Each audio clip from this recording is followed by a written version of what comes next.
Hello, welcome to the Red Doors Den podcast. I think we're all quite happy for the first time in a while, at least in relation to United. Obviously, we're coming off the back of Man United 3, Atalanta 2. So we'll start with that. Um, what were your thoughts on it? Because I think I think we deserve to win personally. So what do you think? It was such a weird game. Like, I don't know. First half, we created enough chances, but so did they, and they took theirs when they sucker punched us. It was like a bang bang, and then they went, "All right, we got our two goals. Let's sit in a low block." And United versus low blocks on the greatest thing to watch. It's like watching Louis Van Gaal football again.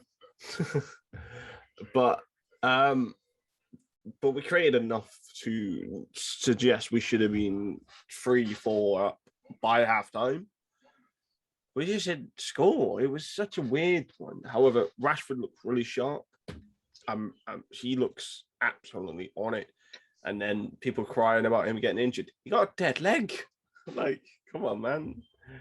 Like, dead legs are weird. But I also think Pogba doesn't get into the side when everybody is fit. Because again, point proven, Scott and McFred provide the best balance to our midfield, and it proves it again. And Bruno works better with them two than Pogba and someone else. I don't know why two world class players. It just doesn't work with Pogba and Bruno. They either seem to be in each other's way or just not. There's a weird reading, but yeah, my thoughts. It was we deserved to more than win, and hopefully that goal from Maguire gives him confidence, and Rashford has hit form over the last two games, and Ronaldo. He scores every Champions League game apparently. Yeah, he's inevitable, isn't he? But yeah, I think you were spot on. Yeah, we deserve to win. I think first half it was more, yeah, two times we switched off. But I don't think never in a million years do we deserve to be 2-0 down. I think we probably deserve to be at least going in 1-1 or even 0-0. I got some stats here. I've written down. Oh, we got Mr. Statman over there. Yeah, so I saw some people saying, "Oh, because of the first half, we didn't necessarily deserve to win," but 22 shots to 13, 9 on target to 6, 8 corners to 5, 6 big chances to 2, which is massive. Obviously hit the woodwork twice. They didn't. Shots in box 15 to 6. XG was 3.12 to 1.72. So I think that pretty much proves that we were by far the better team. We deserved to win. Anybody seen Bruno's stats versus Atalanta? Yeah. Jesus Christ. Yeah, I don't have him in front of me, but yeah, he was insane. What did you think, Vin, sort of overall?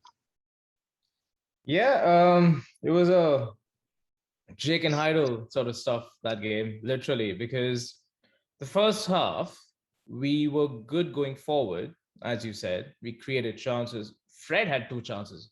You just that just sums up our first half. The fact that Fred had 2 chances in that first half, and we still conceded 2 goals. That just shows how erratic that first half was, really, because we were good on the ball.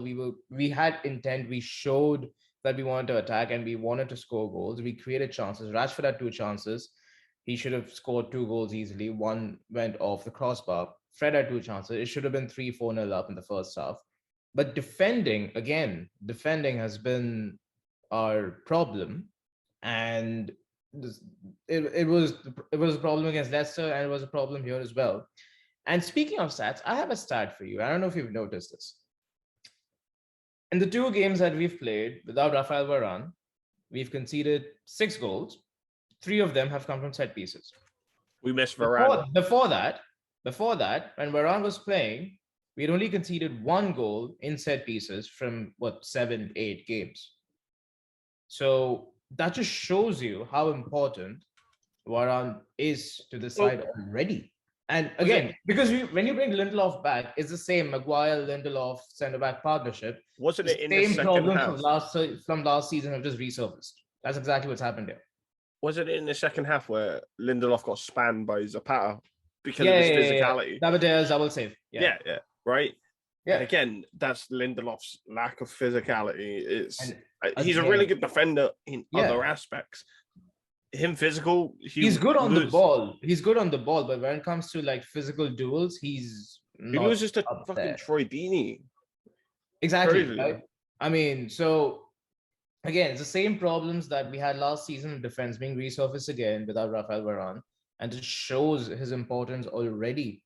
Like, and so first half again, 2-0 down. We shouldn't have been 2-0 down. I felt it should have been like 4-2, 3-2 or something already.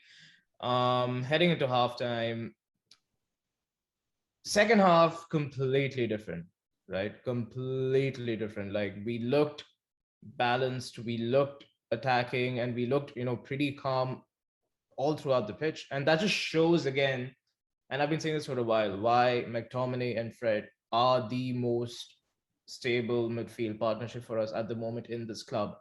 No matter how many combinations you try, you can try Matic, Donny, you can try Pogba, Matic, you can try Pogba, McTominay. Ultimately, we play our best when it's McTominay and Fred in that midfield. Because look, they may not be the most quality midfielders out there in the Premier League, but what they do give you is a presence in midfield. What they do give you is intensity, and what they do give you is pressing energy, which in all our other midfield partnerships, we lack because, again, the positional awareness of at least one of them just goes wayward. It doesn't happen with Dominic and Fred. And another factor that helped us to play so well in the second half was that Bruno was dropping deep. Because if you look in the first half, he was always further up the pitch. He always wanted to be in attacking positions. He didn't want to drop deep, and he didn't want to sort of work it out with McTominay and Fred. In the second half, though, you see those changes. You can see Bruno dropping deep. You could see Bruno working with the two midfielders and starting play from, you could say, the half line, really. Whereas in the first half, he was always further along Atlanta's defenders, whereas he actually needed to be back. And I hope he realizes this, and I hope the coaching staff realizes this and tells him to do this more often. Because we've seen it against Leicester, he was way up front. Saw it in the first half, way up front. In the second half, comes back, works deeper, and then you can see the results. We scored 3 goals in essentially 20, 25 minutes. So that just shows, and I hope they realize this, that he needs to drop deeper. And again, it's that number 10 role. Obviously, it's a lot of hard work. You got to run, you got to be almost everywhere in the opposition's half, and you got to work with midfielders, you got to be up front. It's a lot of hard work, but Bruno can do that. He's capable of that energy. He's got that intensity to do it for 90 minutes. So again, I just hope he does that. And yeah, Maguire scoring a goal will be a great confidence boost for him after the game that he had against Leicester. Ronaldo scoring the final goal is just a clutch ending. I mean, it's like the inevitable. That's what it is.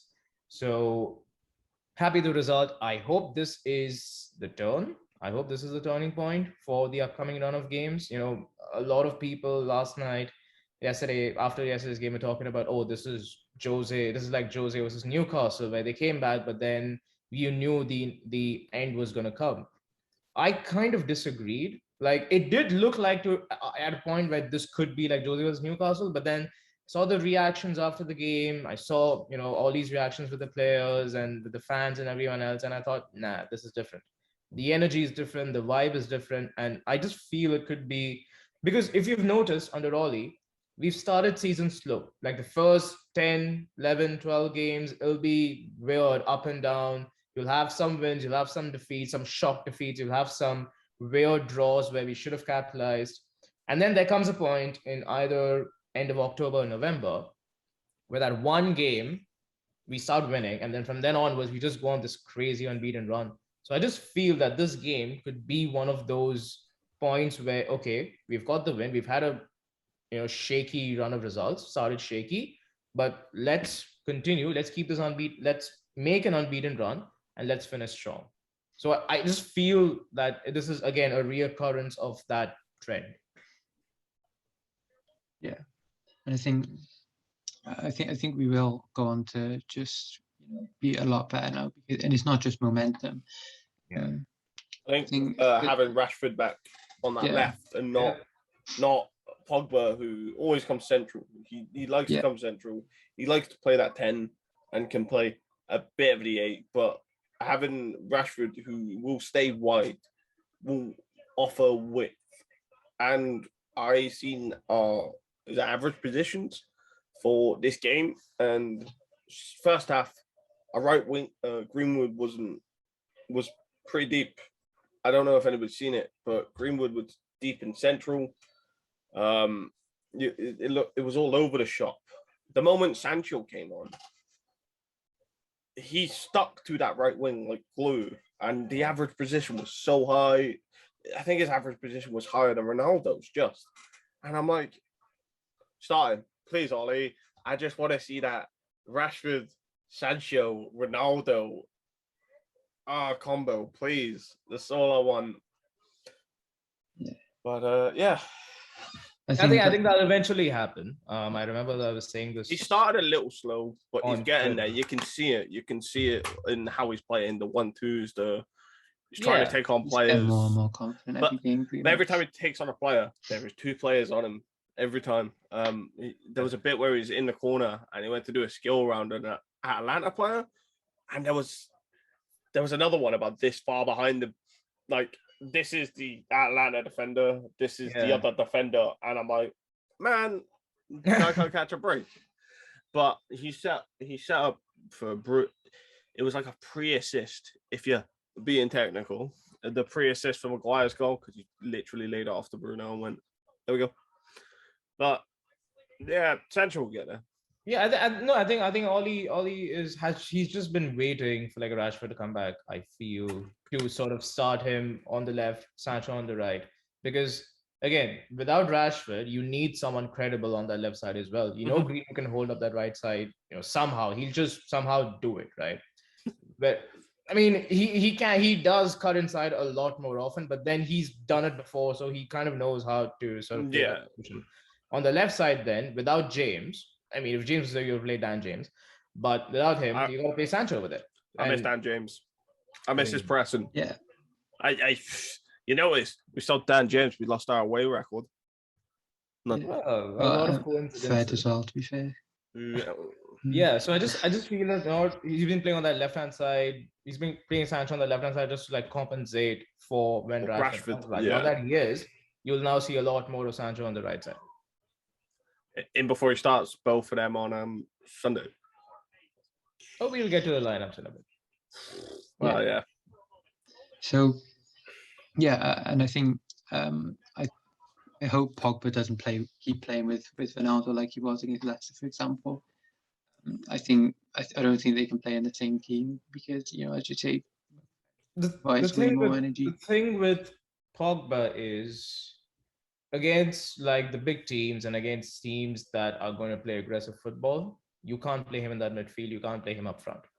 He doesn't press. He offers very little press. Yeah. Exactly. Okay. I mean, look, he's creative, no doubt. On the ball, he can be extremely creative. But again, if he has to play, he has to come on as a sub, like he did against Atlanta. Right? Came in like around the 75th minute, did have an impact. So that's the kind of impact he can have. Like when the opposition, which has been pressing, and those big teams, they're sort of worn out, they're a bit tired, you get on someone like Pogba, you get on someone like Sancho, right? So him as an impact, so you get on someone like Lingard, so those people as an impact sub would be much more useful than them starting those games.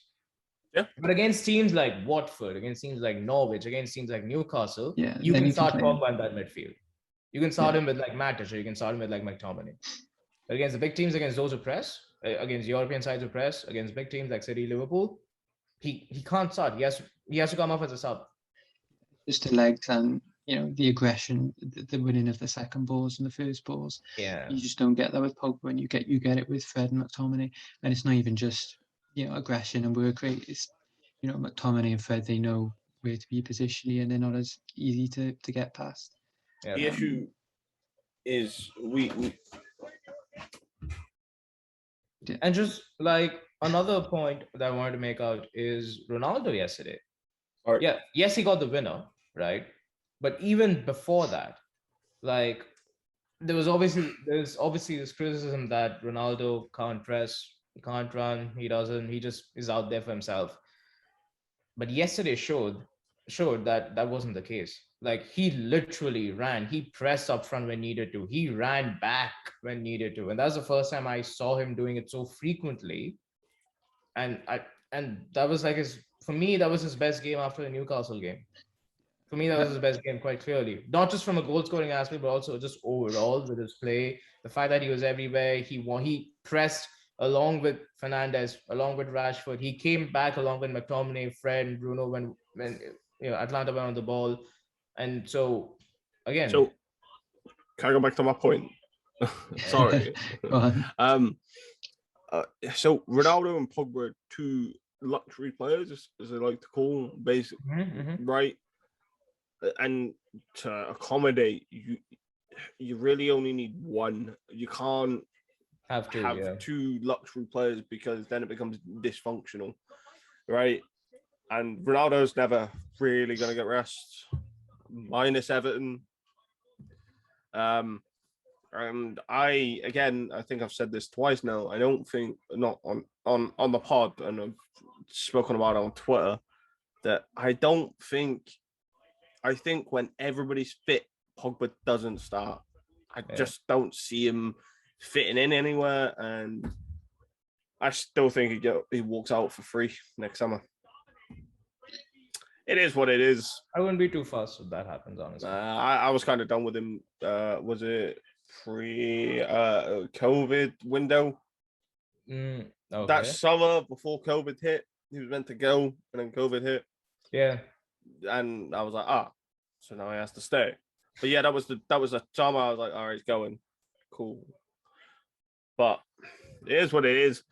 We speak about Pogba enough. We might have to do a separate pod for that. Big brain. Yeah.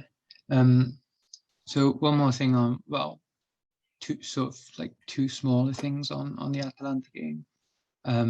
Scholes, what Paul Scholes said, if we play like that against Liverpool, we get smashed. Do you agree with that? Because he's not wrong. I mean, I know the reaction on Twitter has been like mad, and it's been against Colsey and like, oh, what are you being so negative about? But he's got a point. If we play like we did in the first half, Liverpool are going to smack us 3-4 goals.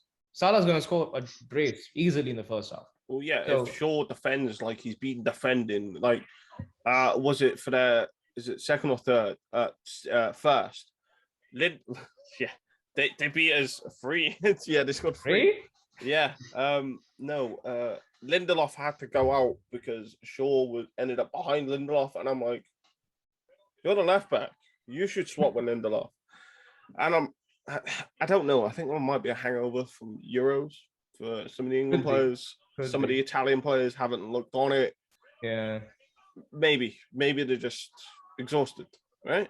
It could be that. And also, like, for the first goal, I was looking back at the replay. Like, there were, I want to say 3 people who were sort of at fault. One was Shaw, obviously, because he should have been the first one to sort of mark. And then McTominay, like, who's the goal scorer? Barisic? Who scored the first goal for them? The Chelsea guy. I don't know his name. Palisic. Pasalak. Whatever. Pasalak or Barisic, right? One of those two. Like, McTominay was like in front of him, and he just like completely missed the guy. And then the third person I want to say is Maguire. As much as he had a good game, instead of going in towards the ball, he just immediately, like, when the low cross was put in, instead of going in, he just like held back and he just like stopped moving. And I was like, dude, you got to go for the ball, clear it out, like do something. Yeah. He just stopped there. So I just want those 2 to 3 faults. Now, are they individual, or is that a coaching thing that again needs to be sorted out pretty quickly? Because that can't happen against Liverpool.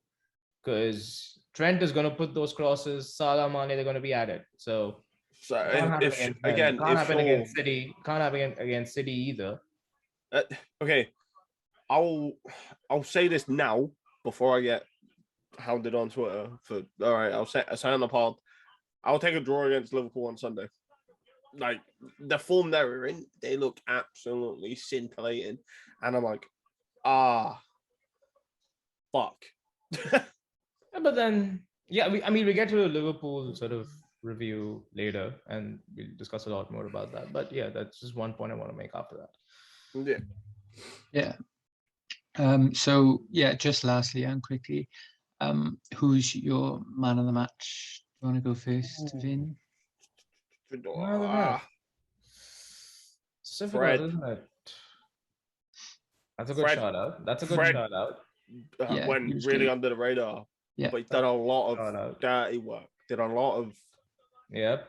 running around, pressing, winning the ball, interception. Like, okay, it's weird to explain Fred, but like his software is good, which is his brain, where you know he wants to do it, and it's almost like his body lags, which is his hardware. It's almost like, yeah, I want to make that pass, then makes the pass. But yeah, no, I thought Fred was brilliant last night. Fred was really good for sure, for sure. I mean, for me, I think Bruno, he had a good game. As frustrating as the first half was, he just turned it on the second half. Rashford had a good game as well, had a couple of chances, got the opening goal for us, which sort of just began the comeback, really. Again, three good players. It's difficult to pick out a man of the match, but I'd give it to Bruno. Yeah. Yeah, me too. Okay. So he was absolutely exceptional. So it is what it is. We all had different, but they all played exceptional. So you kind of just go, I can see your argument for that one. I can see your argument for that one. Yeah, that's fair enough. Okay, so yeah, we're going to talk about Ole Gunnar Solskjaer, the manager. So I think we'll like Ole in, but Darth, do you sort of get like the people who sort of think, oh, you know, I'm not sure you can sort of take it to the next level, and how do you think that Atalanta is all sort of, what do you think it sort of means for him? Dart has delved into dangerous territory. I have, believe me. I believe me. I started. He did during the game. I started questioning. I've questioned it for a little bit longer since Villa this year, where we lost 1-0. A house where I've went. Can he? Is he has he taken as far as we can go? Because there is like the 90%. Okay, so I read this. I think it was United Arena that did this, where it was like 90%, 95%, 100%. Yeah. And he says maybe Ollie's gotten to that 90%, and that's it. That's all he can get us to. And I've went, maybe that's it. Maybe this is a limitation. Maybe, but I'm so grateful, whatever it is. If maybe he isn't it, and we don't know until it happens, right? I believe me, I've questioned it. I've gone, what is going on? Because the players we have, we should be smacking teams around, right? We should be losing to Villa at home. Come on, man. Drawing to Everton at home. Come on, man. I know that awkward teams, really awkward teams to play, because nobody likes playing them because they're awkward. But the opening fixture we had, we should have set the marker. We should have been top if we won every single one of them games, right? And the reason we smashed Leeds 5-1 is because they play exactly into our hands. Because it's funny, like that. I was gonna make a really dirty reference, but I better not. But you know what I mean. But then maybe this manager fits this squad. Like, if you put Pep at Burnley, he won't keep them up, right? You've got, and everybody calling for Graham Potter. I think that's a rabbit in the headlights. If David Moyes, I think he goes, oh no. Yeah. Like, as I said, I don't think Pep keeps up Newcastle, but you know, and it's just a limitation. I don't know. Maybe he needs an experienced coach to come in to help him out a little bit, because that'll help. Go get fucking Rene. Rene's doing nothing. I mean, then again, we've all talked about the coaching, and I've talked about it as well. But we looked pretty well coached last night, didn't we? Did we? I think we did. First half. For 45 minutes, yeah, we did. I don't even think it was the shape though in the first half. I think it was just individual errors, and I think playing Ronaldo in the same team makes the coaching look worse than it is, because they all just sort of look incoherent. See, the issue is when United don't have any idea, like look a little lost on the field. It looks fucking hopeless sometimes, doesn't it? Where you're like, how are we gonna score here? We better not concede, if you know what I mean. It looks like we're devoid of ideas. I don't know. I think if Ollie lost yesterday, I think writing was on the wall for him. I don't think he's recovered from that. Yeah. But I'm still glad he's here. I'll forever be Ollie. And I'm kind of, you ever see Star Wars where Anakin's falling into the dark side and he's so conflicted? Yeah. That's me. Yeah. You'll see me next week wearing a Darth Vader helmet. Like, yeah. No, I think as long as the thing about like being like a manager out is like, it's okay, but you just be respectful. Do you know what I mean? Like, there's nothing I hate more than just like, oh, he's a clown, get him out. Oh, no. I know none of you would do that. Like, that's why you're on here, because still Ollie in, by the way. I just had a little bit of questions. Of course. But yeah, Vin, what do you think that means for Ollie, and do you think he's gonna stay on and prove everyone wrong?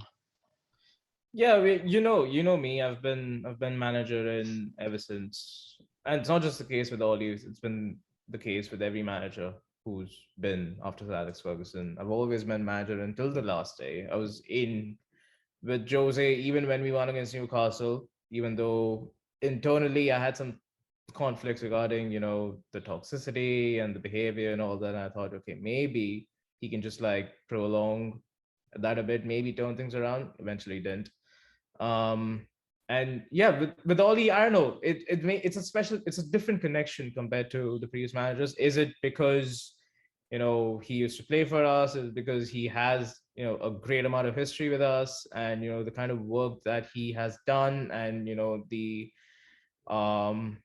desire that he has to manage the club, and he really wants to turn things around. He knows that. I mean, you can see it from his interviews, from his press conferences, the things that he says. He really wants to succeed, and he wants to do well, and that's why I've been backing him since day one, and I will till whenever his last day may be, if it's say 3 months from now or 3 years from now, whatever it may be.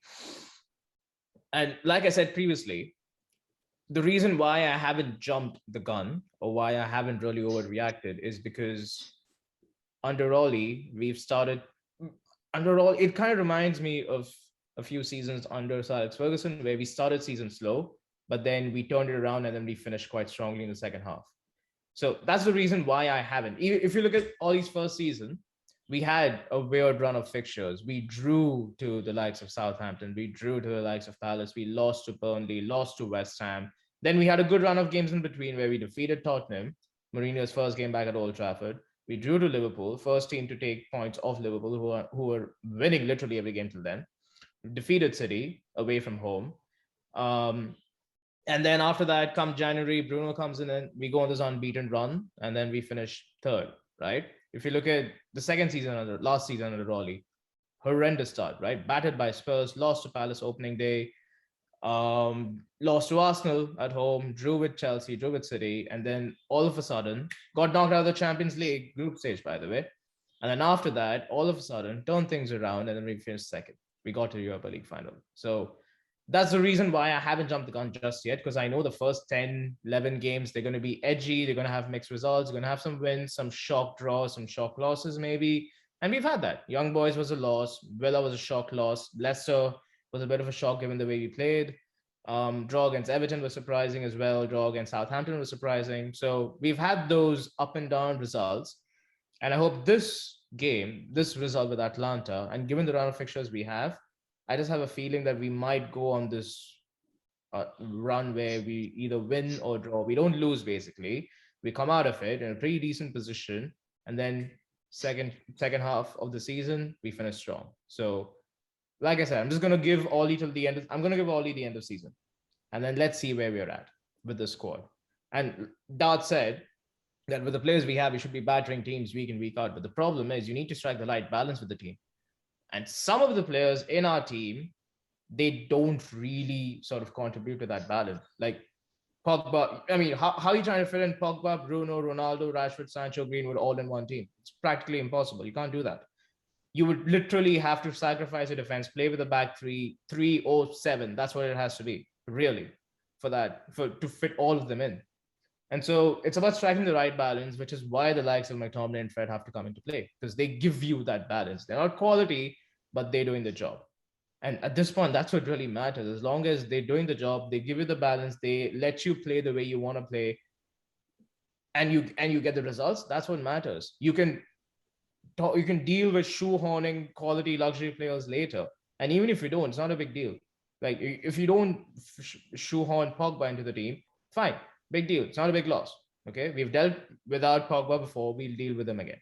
It's no problem. And plus, we won a lot of games with McFred and with say Rashford, Greenwood, Bruno, and then Cavani or whoever it is up top. We did it last season, so no reason why we can't do it again. Yeah, I think I saw a stat earlier that we actually have more points per game without Pogba than with Pogba in like the last couple of seasons, which that tells you what you need to know as well. Exactly. And the thing with Ollie is, I get that he wants Pogba to like be one of the key members around which like you have Pogba, Bruno, Ronaldo, Rashford, and then you set up the play around them, right?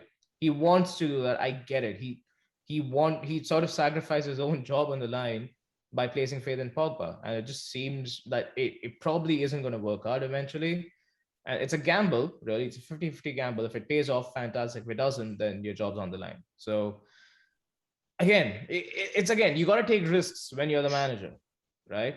And it's not an easy job being the manager of Manchester United. It's a whole different level compared to any other club. And yes, compared to Klopp and compared to Pep, compared to Tuchel, he's probably not at that level. But certain managers fit certain clubs. Like, it just feels to me that Solskjaer fits Manchester United. Like, any other manager probably wouldn't fit. Like, Conte wouldn't fit Manchester United. Zidane, maybe, but then again, eventually he would probably have issues, right?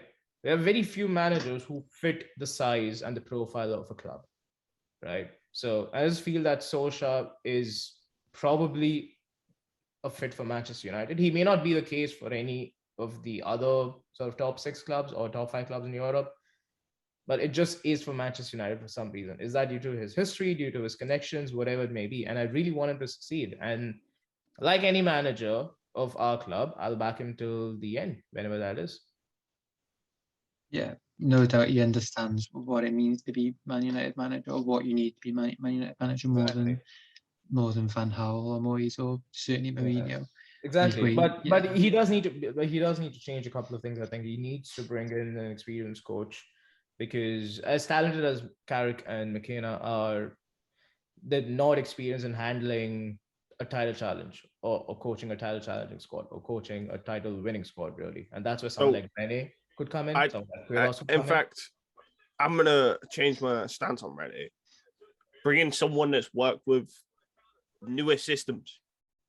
So like an experienced coach that's worked with newer systems, worked with a Klopp, worked with a Pep, or someone like more up to date in the newer football age, because maybe football's moved on too much from the Sir Alex era. So we need someone fresher, and that's why we've got Carrick and McKenna, because McKenna was hardly rated. That's why United got him. Yeah, for sure. Like I said, they're highly talented, they're highly rated, no doubt. They just need that experienced figure, in my opinion, to just sort of be okay. you got to select these people for this game, or you got to implement this style. You got to coach these things. These are the deficiencies, which they may or may not be able to see at the moment.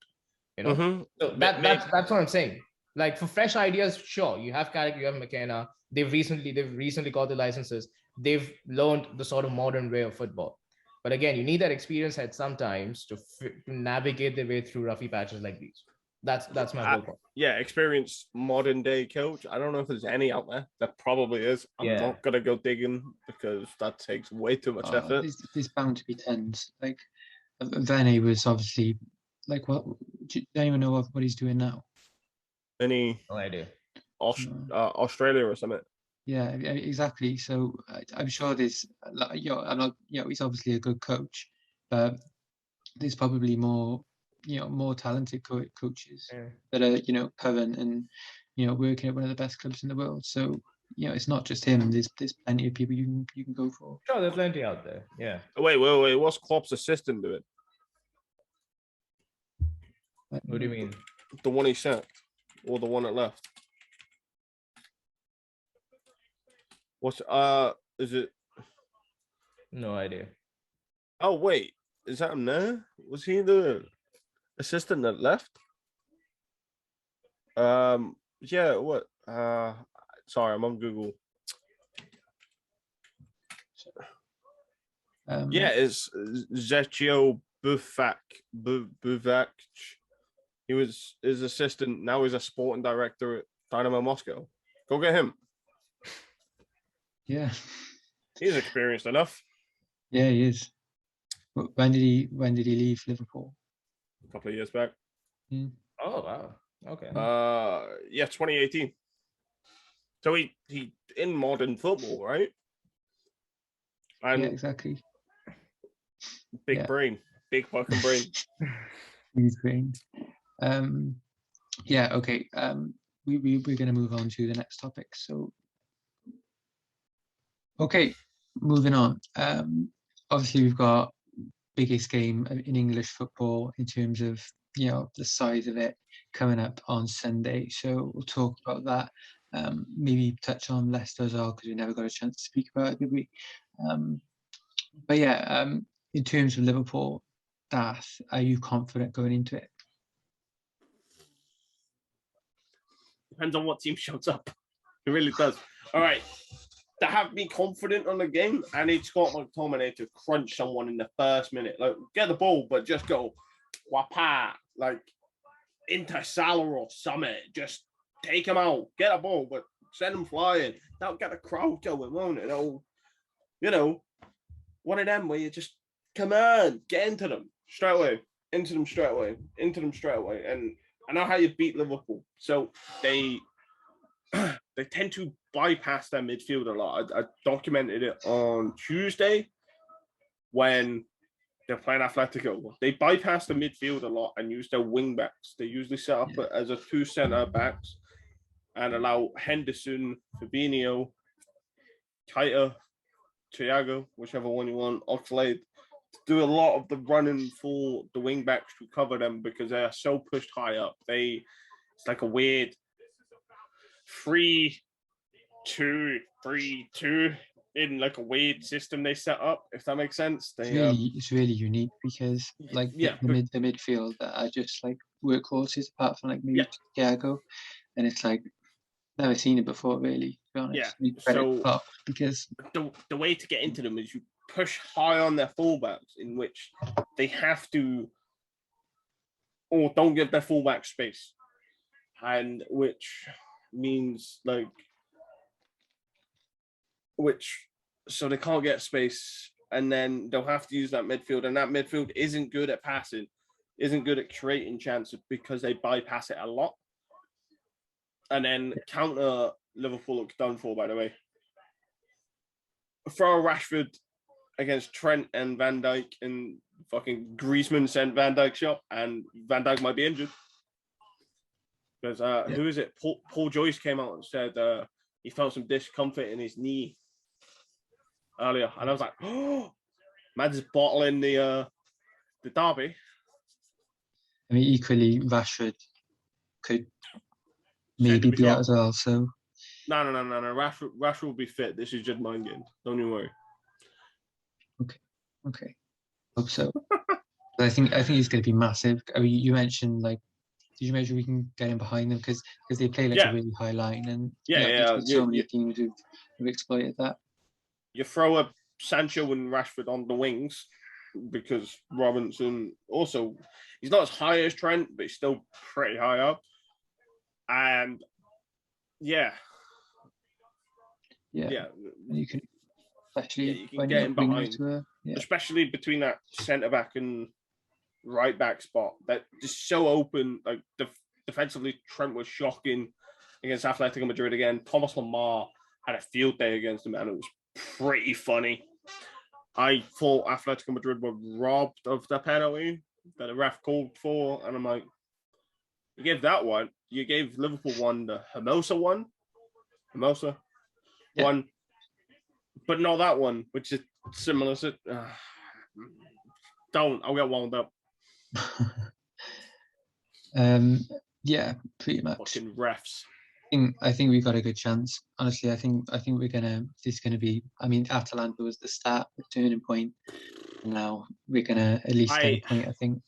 I'm always optimistic for the Liverpool game. Always am. Like no matter, we could have not won in 10 games, but we're playing Liverpool, so players will turn up. Let's go. Yeah, and this is the difference as well between under Jose. Like when we went into that Liverpool game, nobody thought we were gonna get these sort of points out of it. Yeah, we're really we're confident. The players look done for the Jose one, but Ollie will get into them and go. This is Liverpool, by the way. Get into them. Hey, at least we're not playing midday on a Saturday. Yeah. Because, that's happened multiple fucking times. Yeah. Fucking fixtures. Anyway, Vin, it's your turn. Okay. Well, big game, eh? Yep. Well, first of all, I hope the game happens, unlike last season.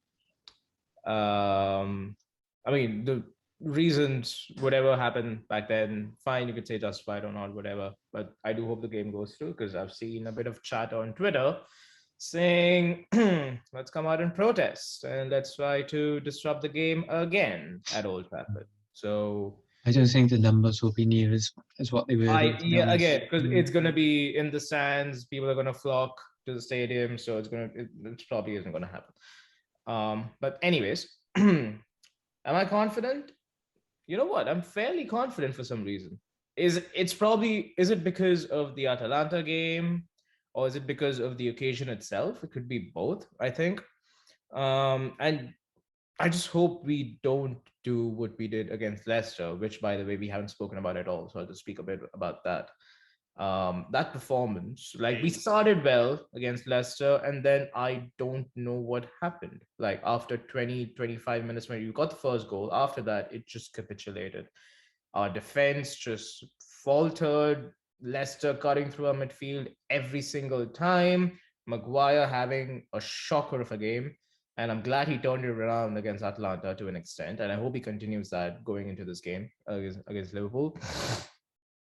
But yeah, just like the defense was all over the place. Midfield was pretty much non-existent in that game. And that's something which we need to be aware of against Liverpool because they're going to press.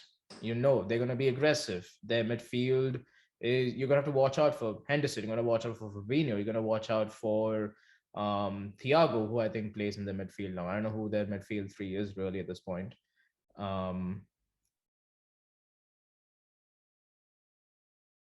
Reese, you're muted.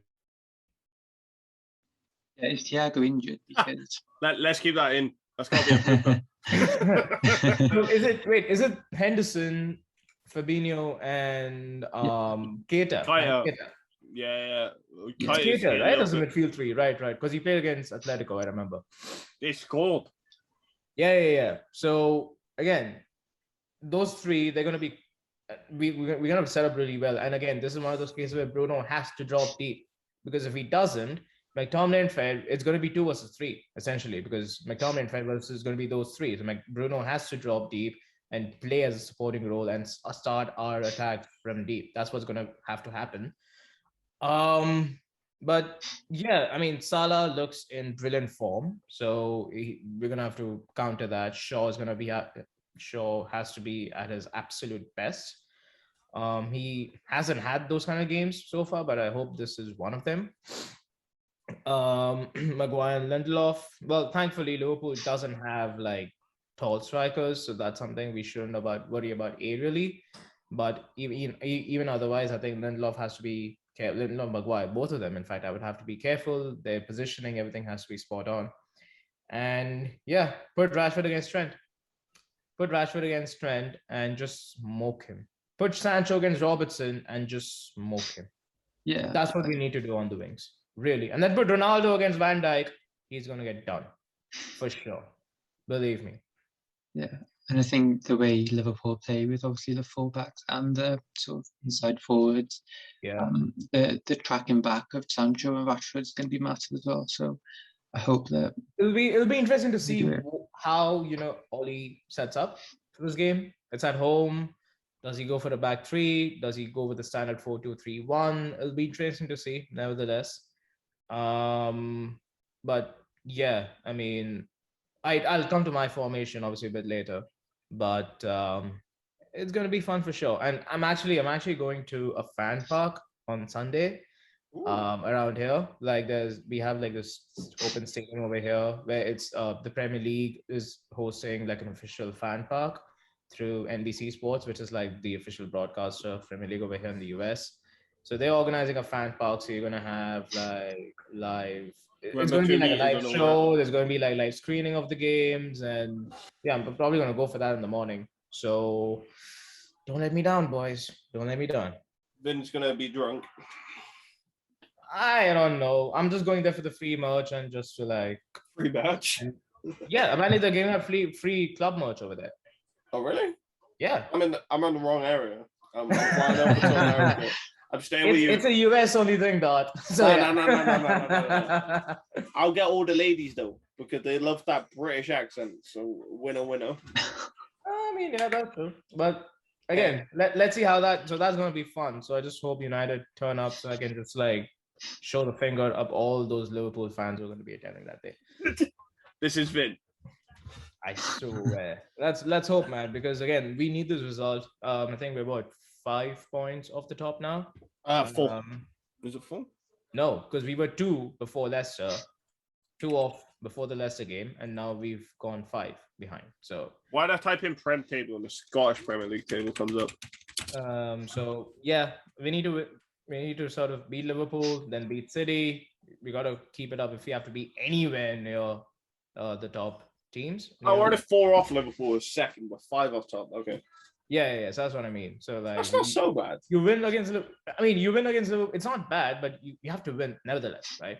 You win against Liverpool, that gap comes down to 2. That's easily recoverable at the stage, because you don't want it to keep extending and keep dragging, making it impossible for us eventually, right? Even though we'll strike form going forward into the future games, you don't want to make it too hard for us. So, because you want to be, come April, May, you want to be around that. So it starts now, really. Yeah. Okay, so starting 11th then. I think everyone agrees pretty much the same as Atalanta, or maybe you'd go with the back 3. I know Vin mentioned that, but personally I'd go same as Atalanta. But I'm not going. Yeah, I mean, I mentioned it because I think there was a bit of chatter on Twitter talking about a back 3. I'm personally going for a 4-2-3-1. 4-2-3-1. I don't see the need to go for a back 3. Yeah. I get it. It's Liverpool. They're in great form, but we've got great players as well. We're playing at home. We're going to have the fans behind us. So let's go at them. Also, there's been nothing on Varane. I wonder if we throw him in. No, I don't think he's ready. I think he's ready for Liverpool. No. But you could probably see him for Spurs, I think. Because again, remember, we don't have a midweek game next week. We have we don't. We actually have some week rest. Off. Yep. Because I think those were the League Cup games, which again we're out of the competition, so we've got that entire week off. So I forgot what that was like, having week off. right? So that's gonna help. I think Varane might feature either against Spurs or against City, but not for this one for sure. So it's gonna be the same back five for me: De Yeah, Gea, Shaw, Lindelof, Maguire, Wan-Bissaka. Wan-Bissaka was really good against Atlanta, by the way. I don't know, he was quite underrated. we didn't even talk about him because of Fred, Yeah, Bruno, and yeah, yeah. Rashford. Everyone like turned up, and Wan-Bissaka just went unnoticed. Like the runs he was making, skipping past their midfielder. I think Oh was yeah, really what good. is it where we ran the whole length of the pitch? Yeah, he did. And I I was was like, like, wow, that's what I want to see. Like, he's getting there. I don't care if he's not a cross merchant, but if you can do that, that's fine with me. Yeah. So Same back five. I think we were all in unison on that one. yeah, midfield though. Gotta be McFred. McFred. Yeah. McFred. So There's same, no same question. same seven at least. Yeah, same seven. All right. Now comes the tricky part. Who would you go for your front four? Oh, Or your one and what three? happened here? Hello. We can hear you. Yeah. Yeah. Vin froze for some weird reason. Yeah. Oh. For me, you froze. Oh. Mhm. All right. I got Rashford left wing, Bruno, Cam, Ronaldo up top, and Sancho right wing. Yeah. I think he drops Greenwood. Greenwood hasn't. Yeah. I Yeah. I can say Greenwood hasn't been in form, but he's still scoring. He just doesn't look in form, and it's so weird for a guy that scores as many as does to never look in form. That's the thing, because he's a bang. striker. He's not someone who's gonna be burning fullbacks and doing crazy stuff and creating chances. He's a striker. But then if Sancho's not working on the wing, you can swap Greenwood. And someone said to me it'll be Rashford right wing and Pogba left wing, and I was like, what's the point in Sancho then? Yeah. Who is it? I think it was someone at work. I was like, no, what are you doing?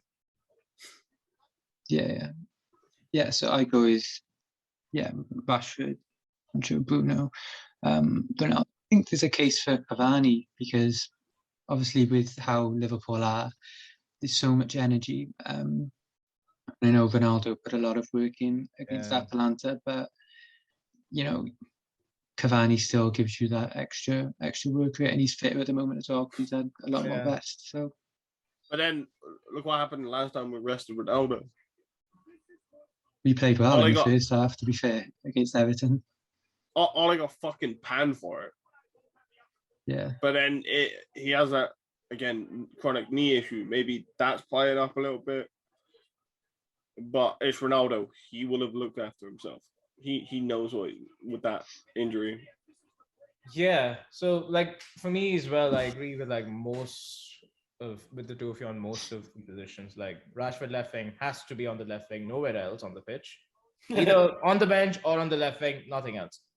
Bruno has to be as a number 10. Sancho has to be on the right wing, because we've got now two proper wingers. Let's make the most of it against those two fullbacks, right? Please. Up top, like Reese said, there is a case for Cavani to start. Because given the fact that Liverpool, they're going to press, they're going to be aggressive, and when we get the ball and we don't have the ball and they're playing from the back, we have to press as well. We have to counter them with the press. That's the only way to sort of play. There are two ways to play against Liverpool. Either you sit back completely, have a resolute defense, absorb all their pressure, and then hit them on the counter with the wingers that we have, or you counter their press with your press. You press up from the front when they're playing because they play from the back. It starts from Alisson to Van Dijk to the fullbacks, and then it goes on, right? You press at that area. Have your forwards, have your front three, have your front four press really well. Actually, not front four, front three press, right? And that press has to be relentless. It has to be constant. And Cavani gives you that more than Ronaldo. I'm not saying Ronaldo doesn't, because he showed that he could do against Atlanta. But Cavani will just do it a lot more frequently than Ronaldo, because with Ronaldo, his runs and his presses are a bit more calculated, because like he knows he has to play the entire 90 minutes, and then he has to sort of manage it in his head. Whereas Cavani, he'll just go for it. Like Cavani's like, it doesn't matter if I play for 90 minutes or 50 minutes. I'm just going to press every time I see the ball in front of me. So he's going to do that. So there's a case for that. But then on the other hand, it's Liverpool. It's Old Trafford. Ronaldo's like, I have to be. This is the big game, big name, big occasion. Time for me to step up. So Ideally, I wouldn't mind either of them, but just from a playing perspective, I would play Cavani. But Ronaldo being the big man, there's a case for him to start as well. So Yeah. I'm really sort of confused as to who I would go for as my forward, as my like man up front. But yeah, I'll go Cavani for this one. Cavani up front. Jeez. Yeah. I think Also, Vitesse have just scored against Spurs in the European stupid conference summit league. Yeah, it's cool. the third tier that nobody really cares about. Yeah, so go on. Score predictions? Yeah, I'd go. I haven't thought about it. I think it could be quite high scoring. Maybe 2-2. Oh. Maybe a draw. That. Why have you got to throw me on the spot, man? Oh. I'm stuck. Between. I'm gonna go 4-2 United. What's the other one you're thinking of? 3 each. 3 each. Yeah, it'll be a Salah double and a Mane goal, and then we'll bang, bang, bang. Or we'll go like 2-1 up. They'll equalize and then take the lead, and then we'll equalize last minute. It could be one of those De Gea masterclasses as well. I got a hunch De Gea's just gonna be like, "No, you're not scoring." For me, I'm gonna go. I don't know if this is gonna be a goal fest. I don't know if it's gonna be as open-ended as. I think it might be 0-0. It has 0-0 all over it, doesn't it? I just don't know if it's gonna be as open-ended as Atalanta or as Leeds. So I'm gonna go 2-1 United. I think it's gonna be a bit more conservative. Klopp's also gonna recognize the fact that we've got wingers who can run. We've got attacking players. I think Klopp goes a little bit conservative here. He's also going to want a bit of defensive sort of stability and a bit of shielding. So, yeah, I don't see too many goals in this one. Like maybe 2, 3, 4 goals at max. So I think it'll be 2-1. I think that's the fair score line. Yeah. But on good predictions. I don't know. It has 0-0 written all over it for some reason. You know how it goes. They hype up a game, and then it just goes 0-0. Look, with Ronaldo in a big game, it's not going to be 0-0. That's true. Ronaldo, 95th minute, all because of a dodgy pen that was offside and outside the box. The tears would be phenomenal. Yeah, 100%. I mean, you can't do it every time. Ronaldo, kind of like, if I have to put this in another way, it is Liverpool versus Manchester United. That's what's happening right now. Yeah. Now watch. Something dodgy is going to happen. I have a feeling. Yeah, because it usually does. Look how bad refs have been against us this season. Yeah. Let's see how it goes. That's true. Okay. Yeah, we'll end it there. Thank you everyone for watching. If you're watching on YouTube, make sure to like, also follow. But yeah, thank you very much. We'll see you.